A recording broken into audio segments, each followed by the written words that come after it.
Okay, good afternoon, everyone. Sorry for starting a bit late. We just wanted to give everyone a chance to get into the webinar. So thank you all for joining today's session. My name is Kayla Laidlaw, and I am Deloitte's FATCA and CRS Advisory Manager for the Caribbean region. So I'm really focused on assisting clients across the region meet their FATCA and CRS obligations. And I'm pleased to have Denise Hintzke with me today to co-facilitate the session. Denise is a Managing Director in Deloitte's US tax practice and serves as Deloitte's global FATCA and CRS leader.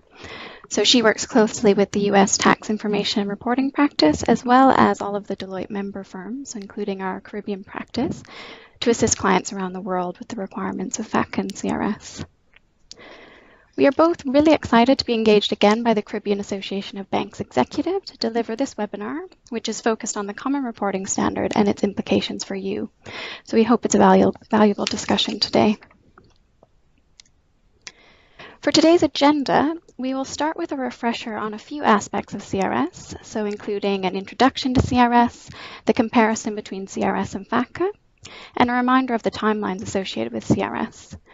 We will then outline some of the CRS progress we have seen to date, dive deeper into the challenges we have seen FIs experience, and also some of the lessons learned and best practices we have to share in that regard. And finally, we'll outline some of the next steps all FIs should be considering if you haven't already started. So we'll close off the session with a Q&A period.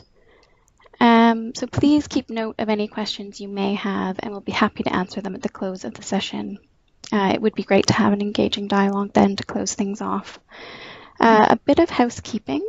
I believe we have muted everyone for the time being, and I kindly ask that you remain muted until the Q&A period in order to reduce any audio feedback or issues. We are noticing that some people are having trouble with their audio connection. We're trying to reach out to them directly and ask them to dial in via phone if that's the case. So please note that this session is being recorded, and the recording, as well as a copy of the materials, will be circulated following the webinar for those that want to refer back to it or who may have missed it. So with that, I will hand it over to Denise to kick off today's webinar content. Thank you, Kayla. Could you please move to the next slide?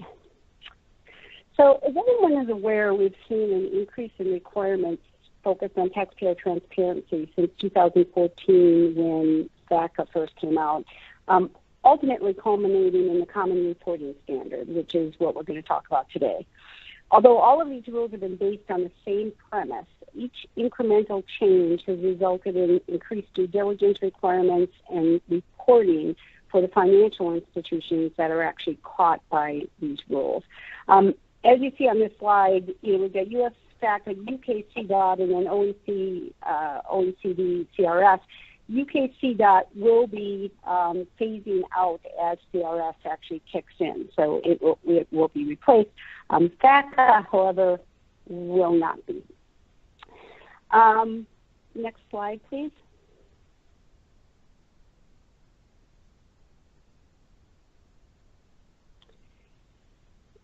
CRS was developed by the OECD at the request of a number of countries using the FATCA Model 1 IGA as a starting point. And they did it in order to try to provide some level of consistency across jurisdictions.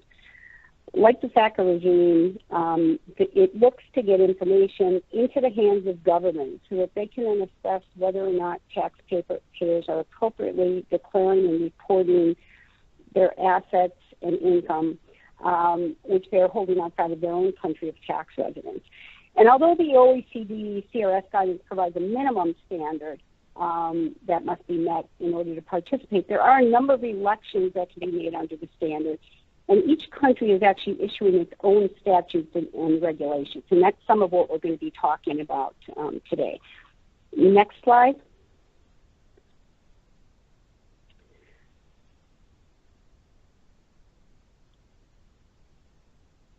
Okay.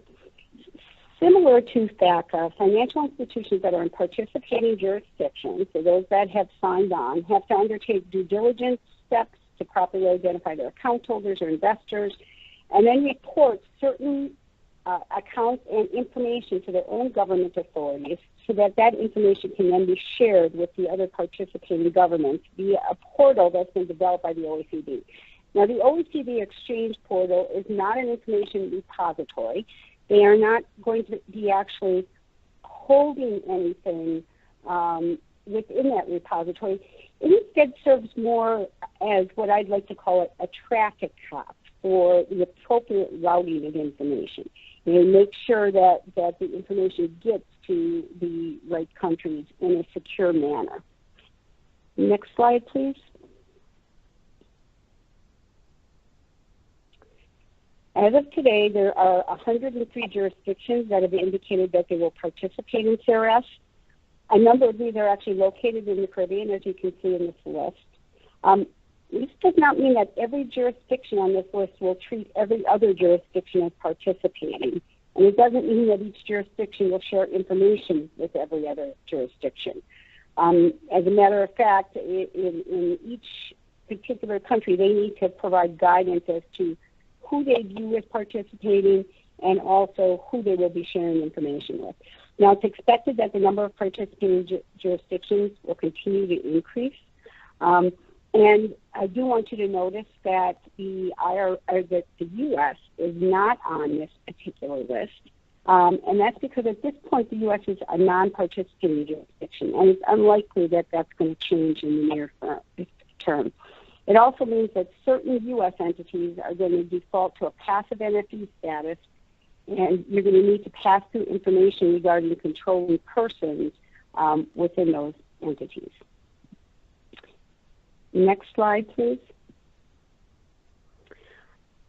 As I mentioned a bit earlier, the OECD standard provides for certain elections that can be made by countries as they're implementing CRS. I wanted to highlight a few of these here.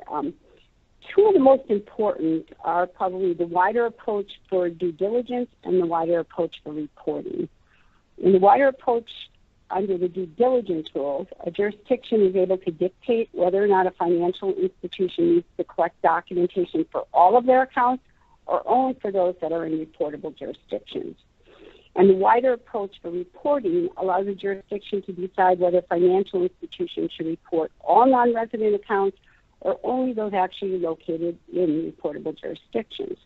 And we see, as CRS has been rolling out, we've seen different countries taking different positions with respect to how they are going to address this. And not only within the wider approach for both reporting and due diligence, there are also nuances within that allow jurisdictions to decide how that information ultimately needs to be passed.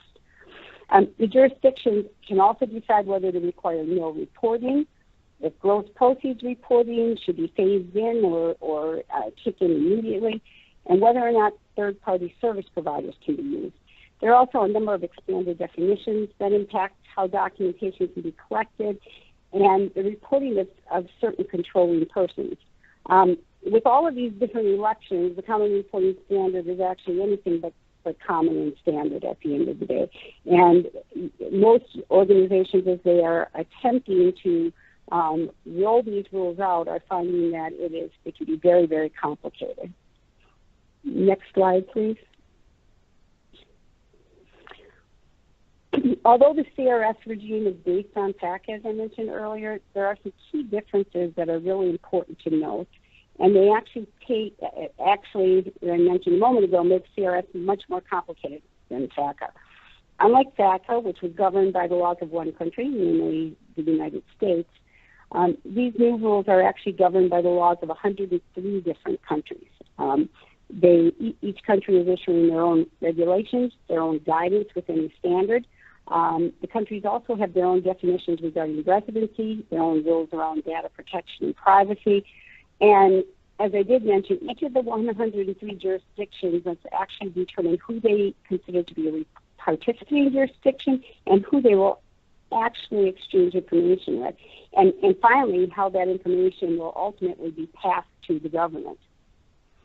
The next key CRS difference is around withholding. As everyone is aware, FATCA is enforced through a punitive withholding tax.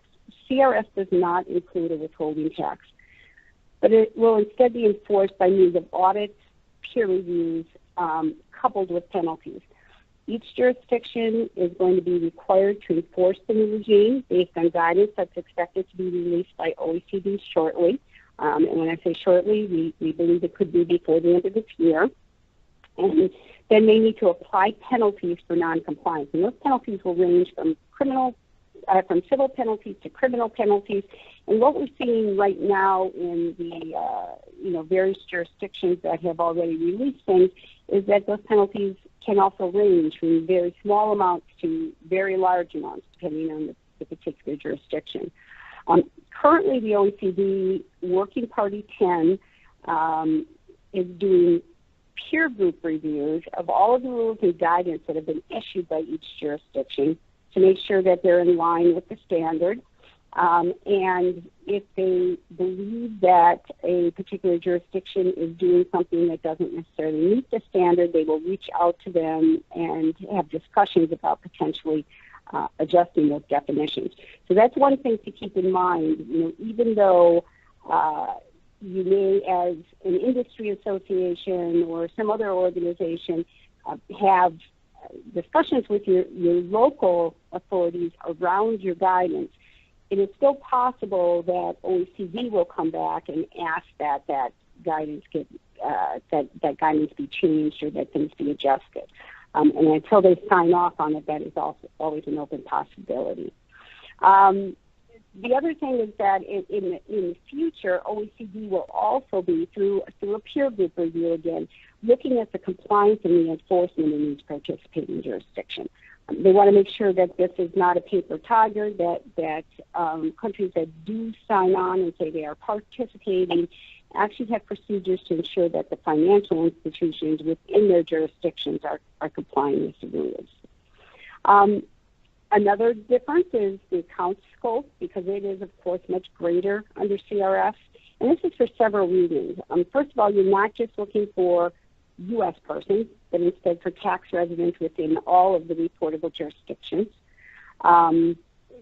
Financial institutions that chose to deal with FATCA by limiting U.S. accounts are going to find it more difficult to address CRS in this manner. People can also have multiple tax residencies, meaning that accounts may have to be reported more than once to various jurisdictions. Also, additionally, some of the deemed compliant and exempt statuses that were available under FATCA are not available under CRS. And that means that there will be more entities that are defined as reporting FIs under CRS, increasing the amount of information that's going to need to be provided. One last point is that under FATCA, active NFEs were not subject to reporting because generally they were not deemed to be they were not deemed to be U.S. persons, of course, which is what FATCA was looking for. CRS requires reporting of active NFEs unless they are publicly traded, and so again, a big increase in the number of accounts that need to be looked at and could ultimately have to be reported. Next slide, please. A couple more differences that we think are worth paying attention to. The de minimis thresholds that existed under FATCA are generally not available under CRS. All accounts will need to be looked at, documented, and potentially reported if they fall into a reportable jurisdiction. The only exception to this is there is a $250,000 threshold for pre-existing entity accounts. If the country decides to use that option. So this is one of the things that is optional. The threshold itself, or the de minimis threshold itself, goes away as soon as the value of the account exceeds that amount. So it's not the same under FATCA where if you were under a de minimis threshold, you then don't have to look at that account until it hits $1 million. In this case, once it goes over that $250,000, it does get pulled in. Another difference to highlight here is around the documentation itself. FATCA often relied on forms W8 or W9, although some organizations did decide to use self-certification. CRS requires a self-certification from account holders. And in the case of passive NFFEs, they also require a self-certification from their controlling persons.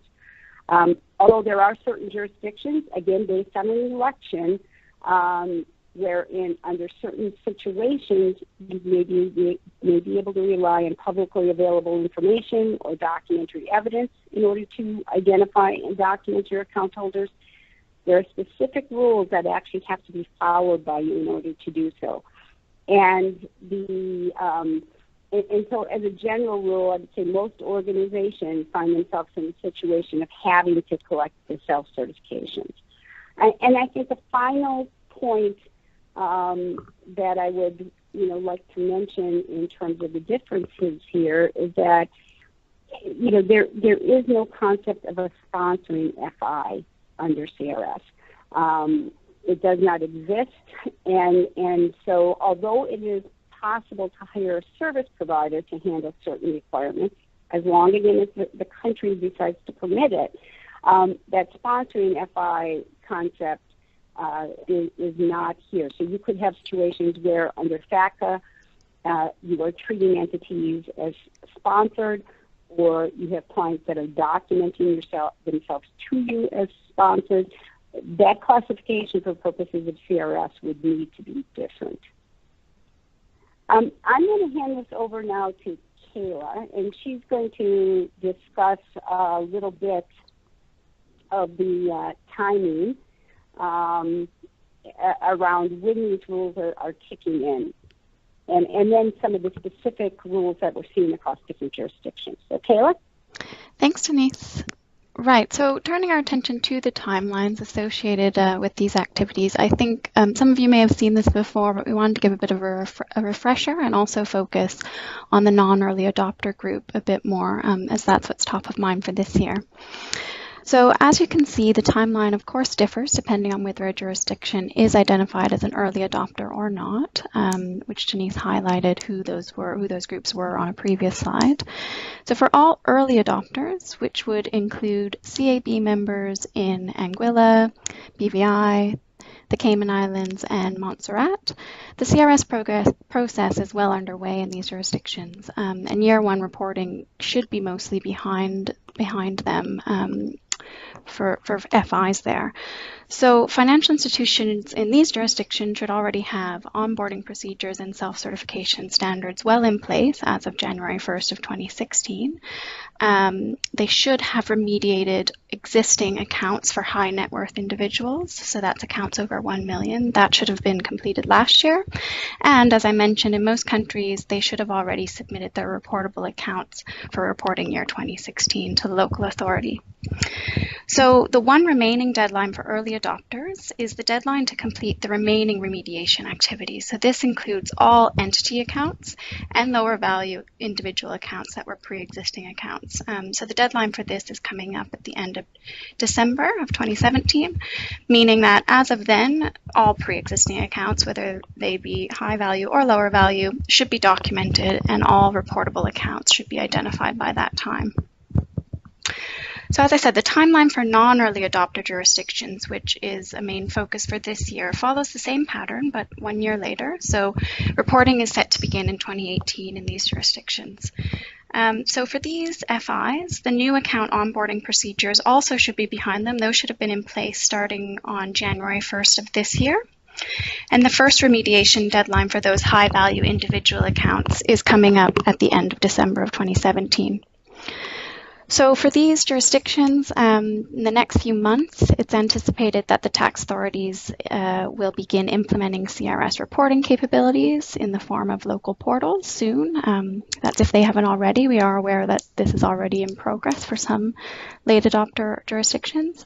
And then the specific deadlines for reporting vary based on jurisdiction, but they're spaced out between the March and September timeframe of 2018. So the only thing that will remain after that, after the first year of submission, the final remediation deadline will be December 31st of 2018 for all of those other pre-existing accounts that aren't high-value individual accounts. So the focus right now really is on these non-early adopter jurisdictions and getting things in place over the next few months.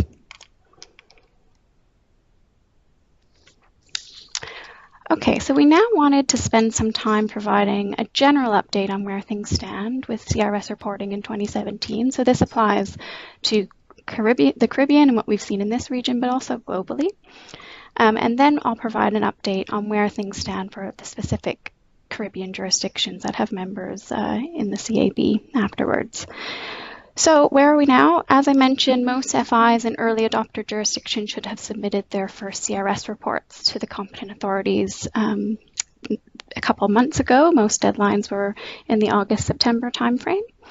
So reflecting back on that, we saw a large variation in terms of when the actual individual portals were ready to accept CRS reports and when the final reporting deadlines were for each jurisdiction. We did see extensions issued by multiple jurisdictions in the first year, often to account for delays in portal readiness or to give more time to FIs that were struggling to meet the original deadlines. So time will tell if a similar thing happens with late adopter jurisdictions or not. It's important to stay on top of those things and run with the assumption that the deadlines noted in the regulations will hold, I would say. So after the submission of the reports was complete, the local competent authorities were required to send this information on to each of their partner jurisdictions by the September 30th transmission deadline set by the OECD. So this is done via a central hub called the OECD Common Transmission System, or CTS, if you come across that. And we do work with a number of competent authorities in some of these jurisdictions, and we know that was done mostly on time, and the processing of those files is underway. So the process is ongoing. Obviously, the partner jurisdictions need to process and validate the data, and then they'll send back record errors as appropriate to be corrected by the FIs in a similar way to FATCA. So the data has been sent, it is being processed, it is all moving along for those early adopter jurisdictions.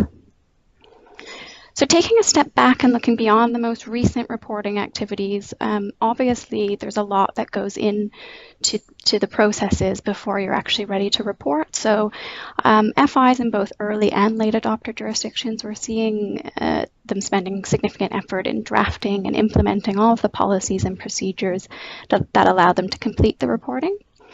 So these procedures really should cover the full life cycle of due diligence and reporting with all the steps listed there.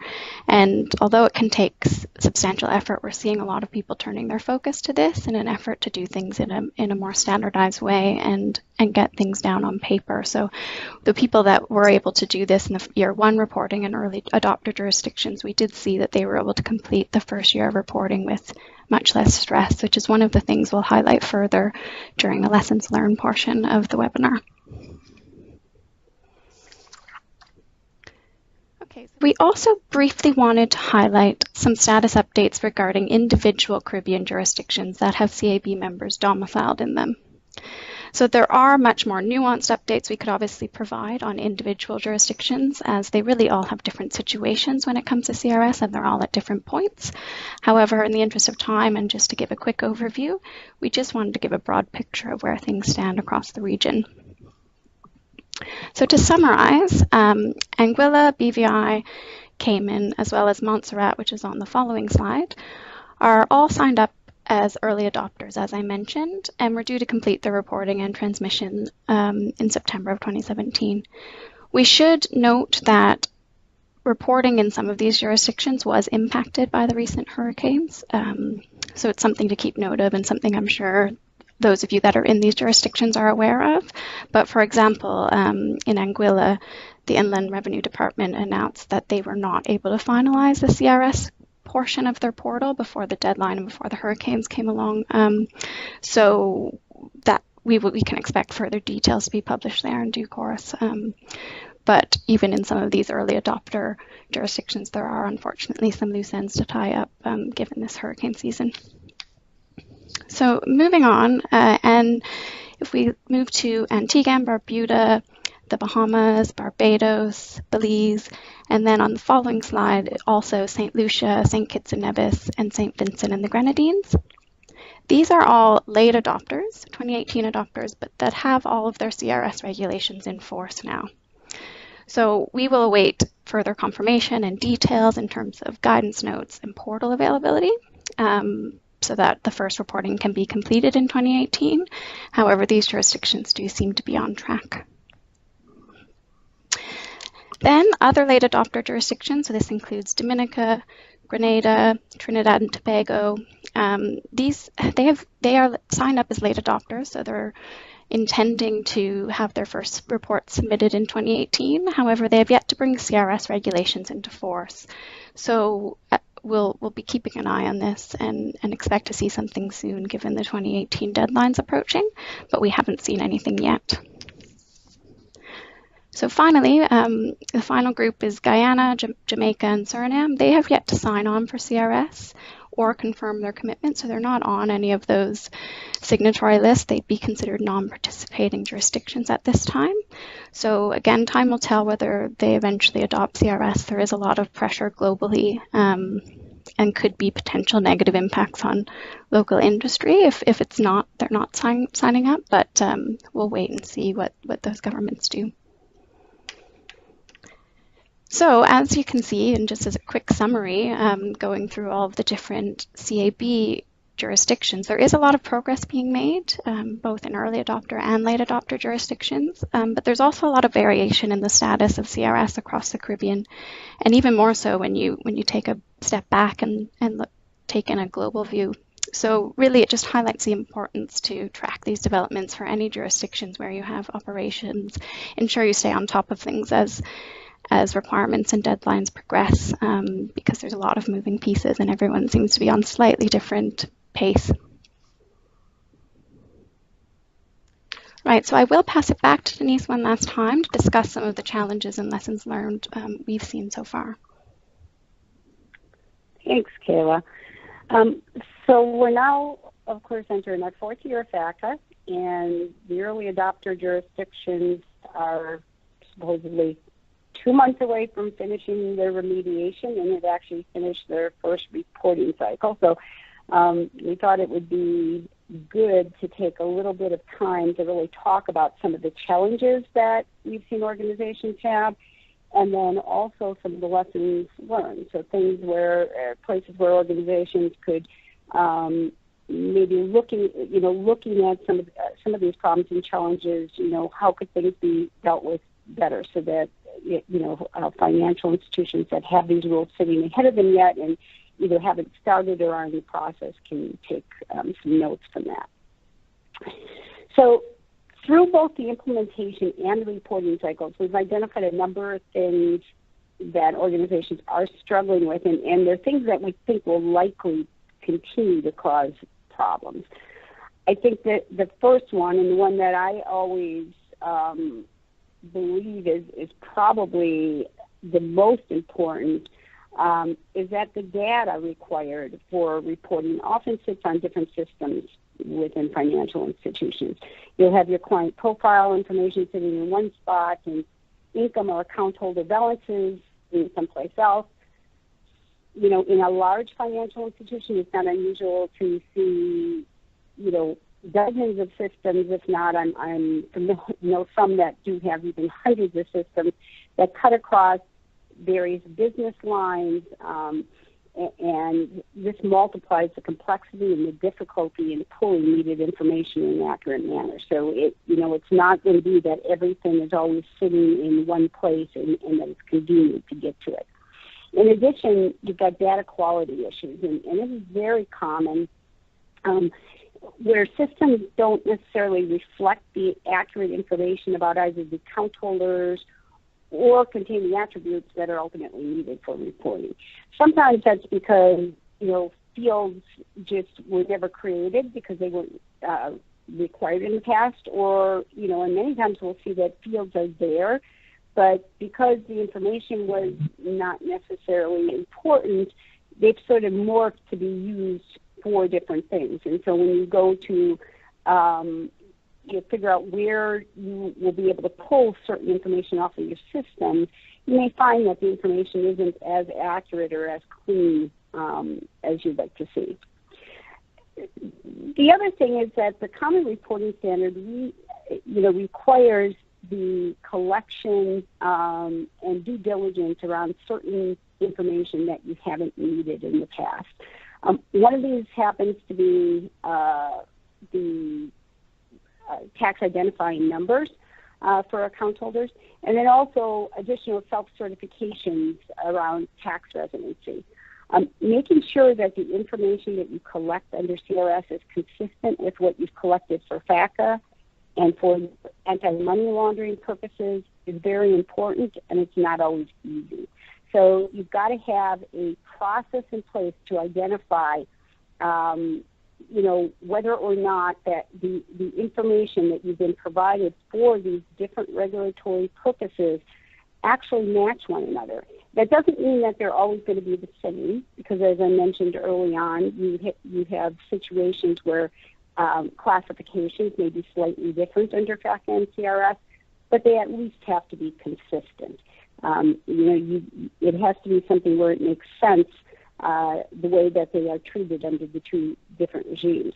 You also have to have processes in place to be able to identify when you have a reason to know that documentation is not accurate, or that there's been a change in circumstances. So something has happened with that particular client that causes the status that you have for them to actually change. The OECD standard also mandates that there are written policies and procedures in place identifying how the organization will comply with these rules. So the standard says that, and then each jurisdiction is kind of responsible for providing guidance as to what that will look like. And, for example, Cayman Islands has provided some very specific guidance around the detail that needs to be in these written policies and procedures, as well as requirements to make sure that if you are relying on a service provider, that you also have their policies and procedures appended to what you have. And finally, there's still a lack of clarity around requirements in the participating jurisdictions, as well as delayed enactment of legislation and guidance itself. So if, we just went through those two slides with Kayla, and she noted the various points where each jurisdiction is in. This means that we're going to have a lot of changes coming through yet. You've got these jurisdictions that still have to release their regulations, release their guidance. That guidance and regulations will go through the peer review at OECD. So even once it's finalized from a country status, it could potentially change. And so this flux of having good requirements that are sort of set in stone in place is unlikely to happen anytime in the near future. And also, as I've mentioned a few times here, the common reporting schema is not necessarily going to be common, and we're going to see some local variations in certain countries where they either around the process of how it's going to be submitted, or the schema they rely on, or the information that they want to potentially collect or append to CRS could make differences around what information you need to maintain and keep in your files. It's also expected that the actual schema issued by OECD is going to change, and my understanding is that could be as early as next year. And that's based on requests that are coming in from countries to OECD to ask them to provide additional fields in that schema so that more information can be provided. So, I guess the point here is over time organizations are going to need to make sure that they continue to monitor changes. You've got, you have to pay attention to what you did under FATCA, and then now CRS, and then continue to monitor the rules and regulations as they come out and change and are modified, so that if you need to make adjustments to your processes, you could do so. Next slide, Kayla. We've been seeing what I think of as some key patterns in organizations as they try to implement CRS, and to really categorize them into four primary buckets. The first is around understanding the actual time commitment that's required for implementation, as well as account remediation, data gathering and cleanup, the identification of reportable accounts, submission of reports. I think a lot of financial institutions have, underestimate what it's actually going to take to get their organization in compliance with these rules. And we've seen a number of financial institutions that have actually waited to the last minute and then realized that it wasn't going to be possible to meet the deadlines, whether it's the remediation deadline or the reporting deadlines. I've gotten a lot of panicked phone calls, sometimes just a few hours before a deadline, because somebody realized they didn't have all of the information, so the portal's not accepting the submission, or they realized they couldn't, properly convert into an XML form. So at the point there is that you've got to make sure that you start early in order to avoid mistakes and avoid penalties. And I think at the end of the day, also avoid some additional costs, because, waiting till the last minute sometimes will increase your actual compliance costs. The next bucket, I would say, is failing to take a systematic approach to CRS due diligence and reporting. So, what we saw a lot in FATCA, and what I see sometimes yet in organizations trying to implement CRS, is that they actually are dealing with the implementation in a piecemeal fashion. And so that's likely to lead to gaps in wasted resources. So if you don't have a documented project plan with stated milestones, and you don't develop a consistent processes and procedures up front, you're going to find that you're spending additional resources, you have a lot more risk, and you will probably miss things and have a more difficult time of implementing this. And as I mentioned a few minutes ago, it is important to get those procedures in writing, because the OECD standard does require that. Next one is organizations that try to force CRS into their existing FATCA procedures, or alternatively, sometimes they try to run two absolutely separate programs instead of paying attention to the fact that there is some overlap here. You need to take time to understand the differences between the two sets of regimes, as well as the synergies. Realize that there's places where these two sets of rules are very different, and so what you've done for FATCA may not necessarily apply for CRS or address the requirements under CRS. Also, a particular account holder maybe are treated differently. They may have a different classification between CRS and FATCA. They may have, multiple places that they're reported under CRS. They could potentially be reported under both CRS and FATCA.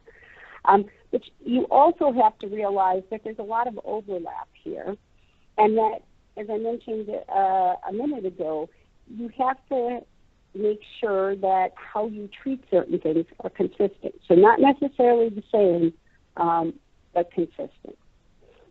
The next is a lack of in-house knowledge and training of staff so that they can actually either lead or assist in compliance activities. This seems to be a big issue with a lot of small to medium-sized financial institutions, where the internal stakeholders are not getting the appropriate training and don't understand the rules. And it's very hard to comply with a set of very complicated rules if you don't really understand what their purpose is and why you're doing what you're doing. It's very important that training takes place and that it's refreshed. Whether there's turnover or it's just every year you do some type of refresh on the training so that people stay up to date on what the requirements are. It's also paramount that you identify a senior person within the organization who's going to be responsible for assuring compliance. It may seem very strange, but I've seen a lot of financial institutions that actually struggle with figuring out where does this fit. Does it belong in tax? Does it belong in operations? Does it belong in some kind of compliance function? Does it belong in legal? And trying to find someone within the organization at senior enough level that will raise their hand and say, yes, I will take responsibility so that I make sure that the organization is in compliance is sometimes very difficult. And I guess last but not least is a lack of investment in whether it's in systems, processes, or other resources to make sure that you can achieve compliance. Many, organizations, again, have tried to handle FATCA using manual ad hoc processes. Some of them dealt with FATCA by, closing accounts for U.S. persons.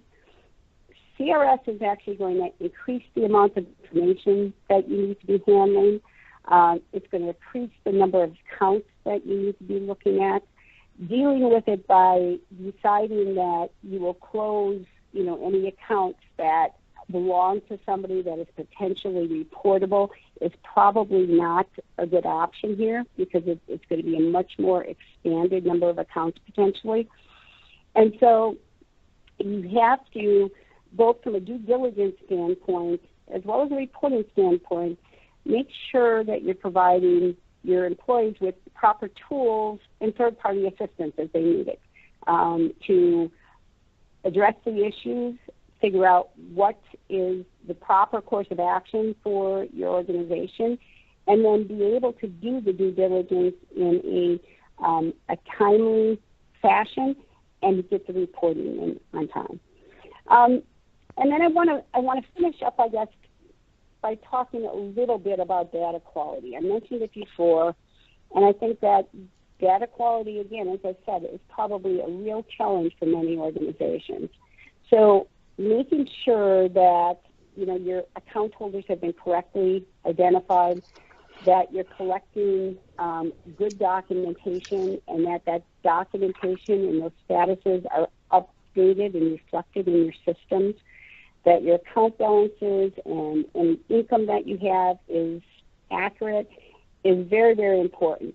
Not only for purposes of making sure that you're in compliance with the rules themselves and that you're not subject to penalties because you are providing bad information or you are missing certain information or you don't make a deadline because you can't find that information, but for client relationship reasons.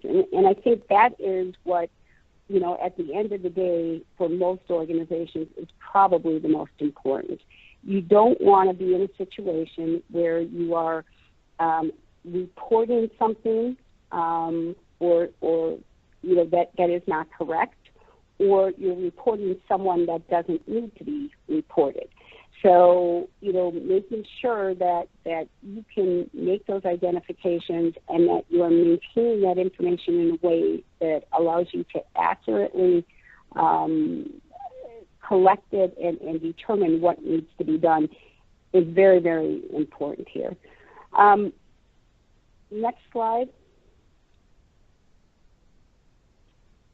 I'm going to let Kayla talk a little bit about the next steps. So, what should you be doing if you are in a either an early adopter jurisdiction or a one of these later adopter jurisdictions? What should you be thinking about here so that you don't fall into some of these traps and you can deal with some of the challenges that lay in front of you with these rules? So, Kayla? Great, thanks, Denise. Right, so many of you have likely addressed a number of the considerations we're going to go through already, or have at least started addressing them. But we wanted to sort of run through the entire process and set of steps that need to be considered when it comes to CRS compliance to help guide your efforts in the coming months and determine where you might need to focus along the way. So the first step to consider, which thankfully is likely a more straightforward one for this group, is obviously the entity's classification under FATCA and CRS, which needs to be determined to actually guide which rules apply and how. So as I mentioned, for most representatives on the line, your entity classification is likely quite clear, as most of you would qualify as depository institutions, I believe. However, if your entity or an affiliated entity provides other services aside from traditional banking, or if they provide such things as company management, trustee services, etc., the classification of those entities, as well as the entities that they manage, would also need to be assessed. So you do need to think, I guess, beyond the core banking business in that regard. The other point is when you're collecting information from your account holders, if they're entities, they also need to understand their classification under CRS as well. And while that really is their responsibility, you may end up having people come to you with questions in that regard. It's good to understand the rules.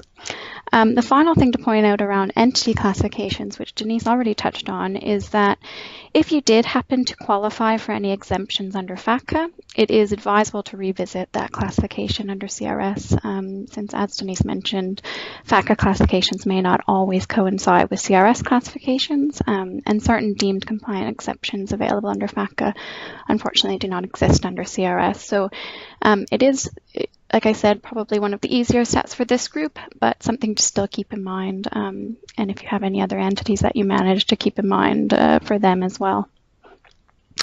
So for all FIs, the next big step, which we've touched on in many different ways today, is really putting those onboarding and due diligence procedures in place, which should be part of a broader FATCA and CRS policy and procedures manual.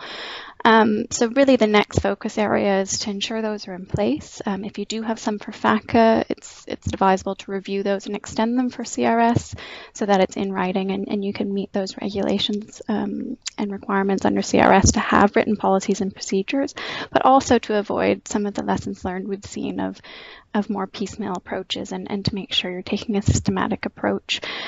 So those policies and procedures really should be wide-reaching, covering everything from onboarding and new self-certification forms, your due diligence and remediation processes. It should cover the actual reporting, who's responsible for that, and how do you go about it, various other roles and responsibilities, and also your procedures for account holder notification, requirements for notifying account holders that are getting reported. They vary based on jurisdictions. It's another thing to track amongst jurisdictions, but that's something that your entity and organization will need to come up with a procedure on as well. So the next piece to consider is all around that data storage and security, which ties into the necessary reviews that Denise mentioned around reviewing for data quality, consistency, completeness. Some of that could be enabled if you get ahead of it by revisiting data storage solutions, moving some of the FATCA, CRS, and KYC AML information perhaps into one database to more easily do this and identify gaps. But really, whatever your situation at your organization is, you know, it's not all around policies. It's definitely about the data and worrying about where that data is stored, how it's stored, and how you can figure out whether it's complete, first of all, and then enabling the organization to more easily, down the line, export that information to actually report and after the reportable accounts are identified. Obviously, I think everyone on the line would be well aware of this, but obviously security is also an important consideration given the nature of the data. So the next obvious step is thinking ahead into how you will actually do the reporting, looking into the options your jurisdiction offers. If it has to be reported in XML format, do you have those capabilities in-house? Do you need someone to help with that? What needs to be done? If there's a manual option, do you have that can take some time? Do you have people ready and lined up to do that? That's the next sort of consideration once you actually have the data that is to report. And the one thing we noticed, well, Denise noted already, is making sure that you leave enough time ahead of the deadline. So the time it takes to troubleshoot some of the validation issues within your data once you go to report really can't be underestimated. We all saw quite a bit of stress and panic around that. So sort of planning backwards to ensure you have enough time to actually complete that reporting is important. And finally, obviously, the ultimate impact to keep in mind. It's not really a next step for you guys, but it's something that should guide your efforts in the next few months is around the enforcement. So making sure that you document and save all of the evidence of your classification, the due diligence you did, your mediation efforts, the actual reporting that was done, making sure that you keep these on file for compliance audits down the line. We know that that's how CRS will be enforced.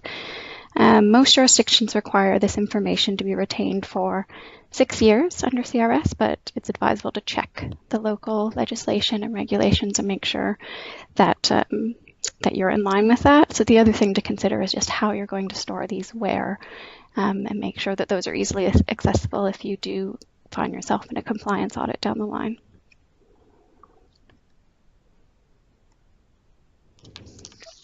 Okay, so that wraps up the main CRS content for today.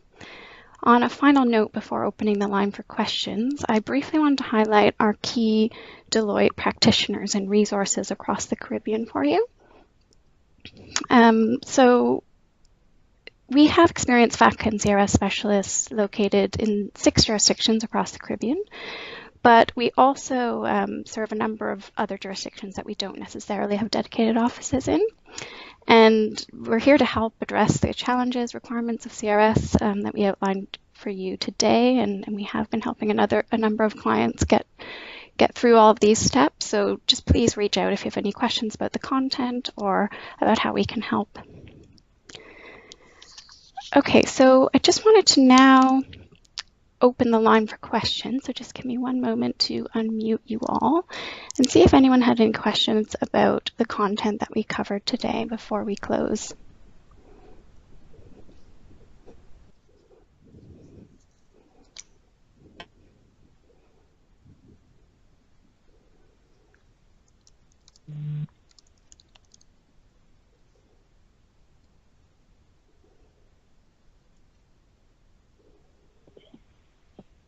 So, Karen, while we're waiting, why don't we? There's a couple of questions that we received either earlier or are common questions that we've received across the region. So maybe we'll start with some of those where we're waiting for people to ask questions, and then you've got 2 options. You can ask, if you do have a question, you can ask by phone, or feel free to also type it into the conversation box, because we can see that and we can respond that way as well if you don't want to actually ask on the phone. Yeah, that's great. Kayla, you want to ask? Do you want to ask me the questions and I will provide the answers, or do you?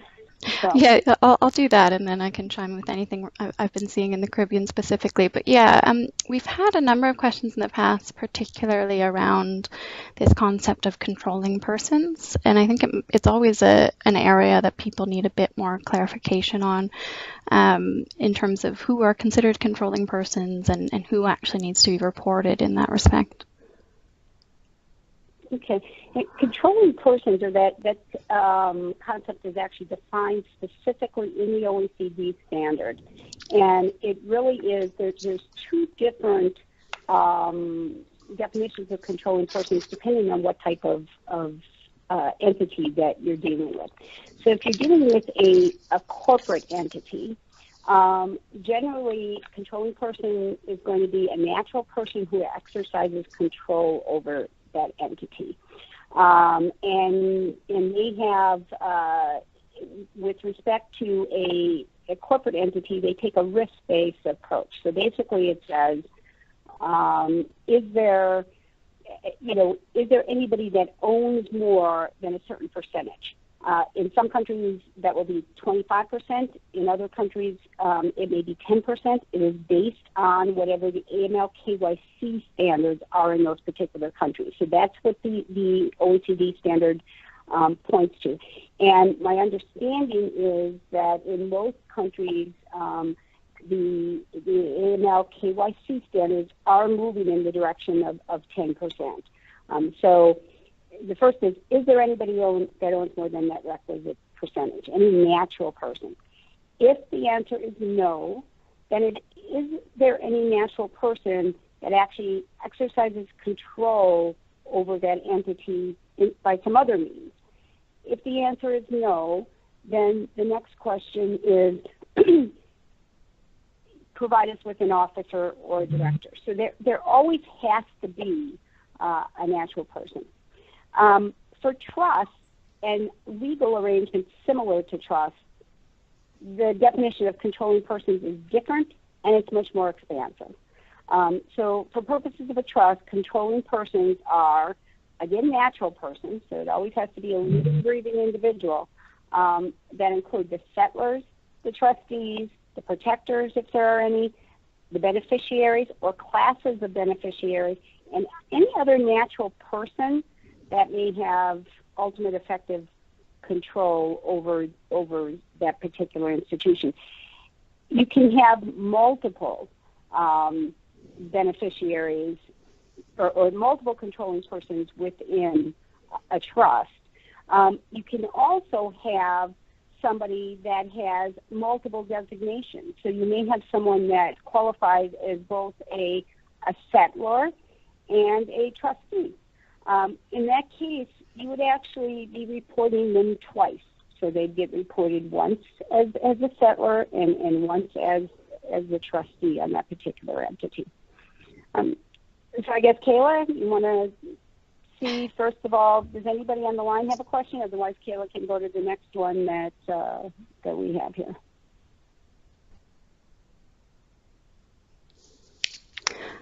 Okay.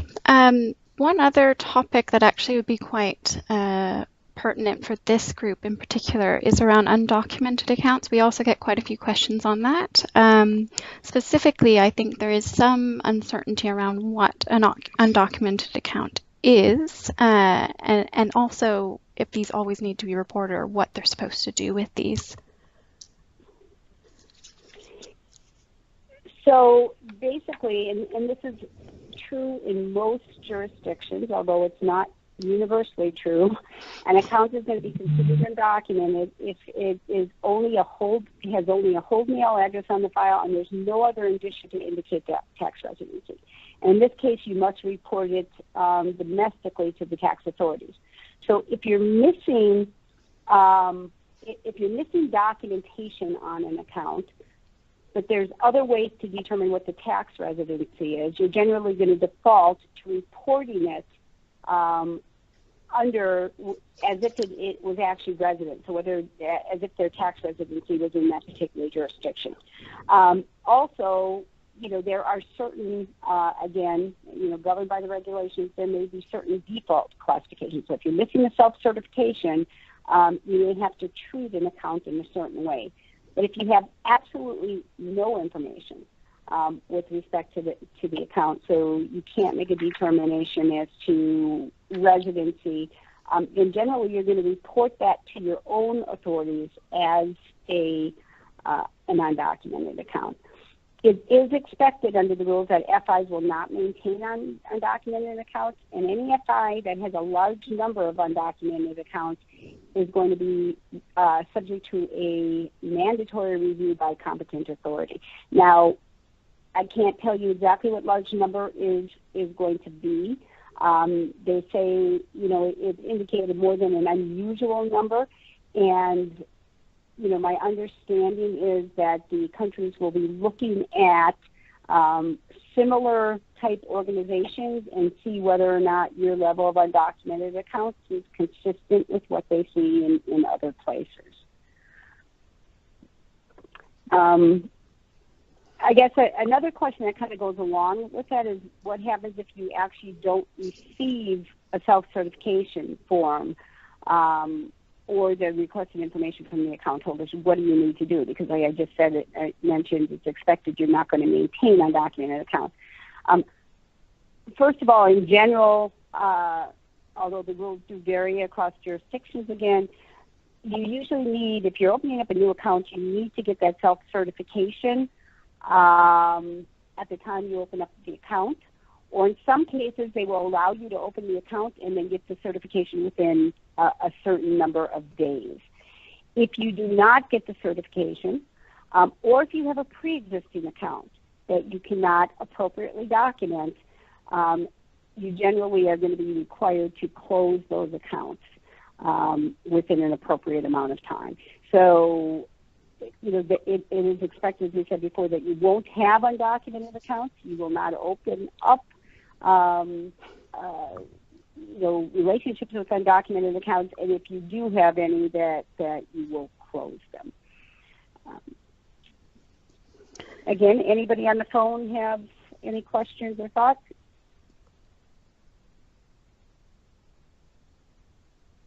Kayla, you want to ask another one?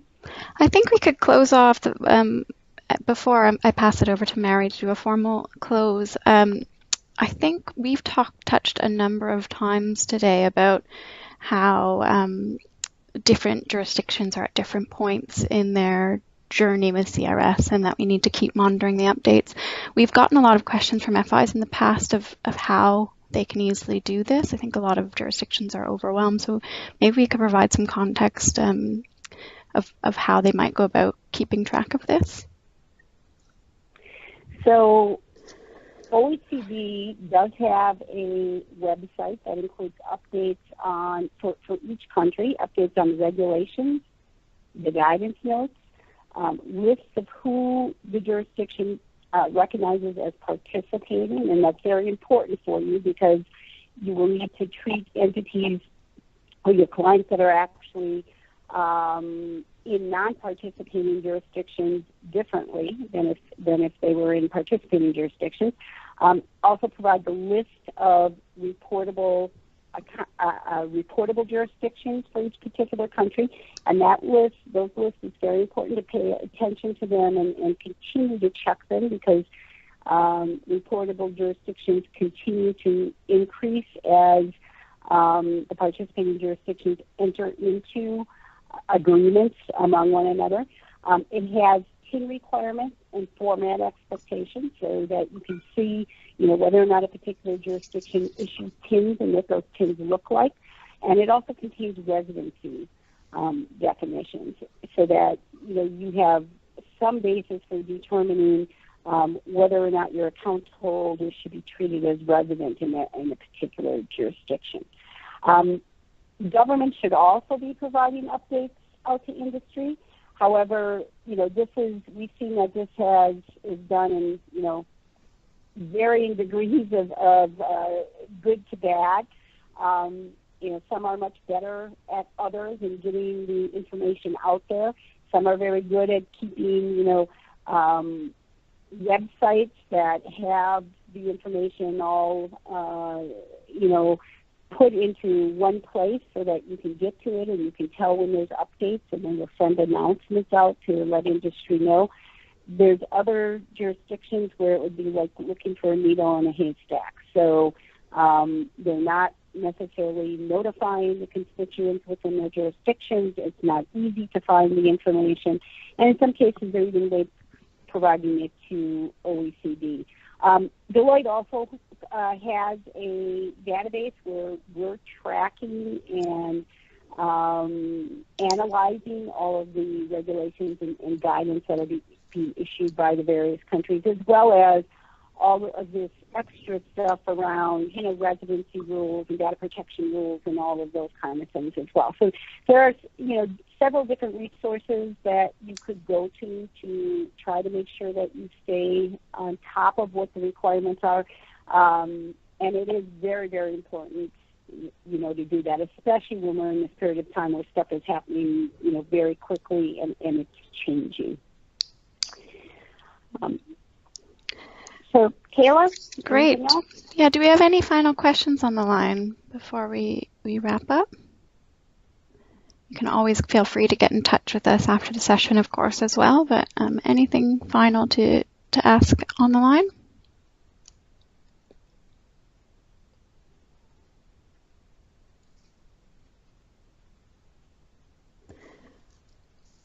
Okay, I think we will pass it over to Mary then. Mary, are you there?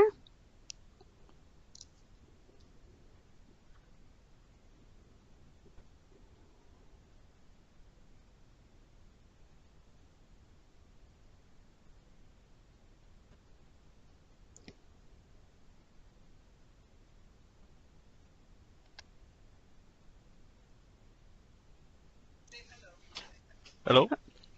Hello? Yeah. Hello? Hi, Mary. Oh, hi. I was trying on the other side, but couldn't hear you. Yes, well, this is Mary, the Popo, the General Manager of the Secretariat.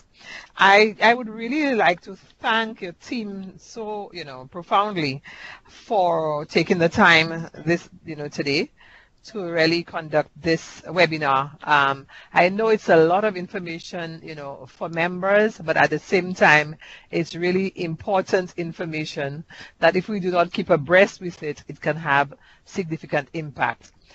In fact, the last explanation you gave in terms of trying to keep track with what is happening at country level is very, very significant. Whereas FATCA was just with the USA, with CRS, it's multiple, countries, and so we have to be so particular in trying to keep track of the agreements that our countries are entering into, with the particular jurisdictions. So thank you so very much. And just want to say that we really appreciate the relationship, with Deloitte and assisting us as well in, in our development. So thank you so much. Great, thank you, and thanks everyone for joining. As you mentioned, we will circulate the materials and a recording so that you can review it, and please just get in touch if you have any questions or if there's anything we can do to help. And good luck. Thank you. Thanks all.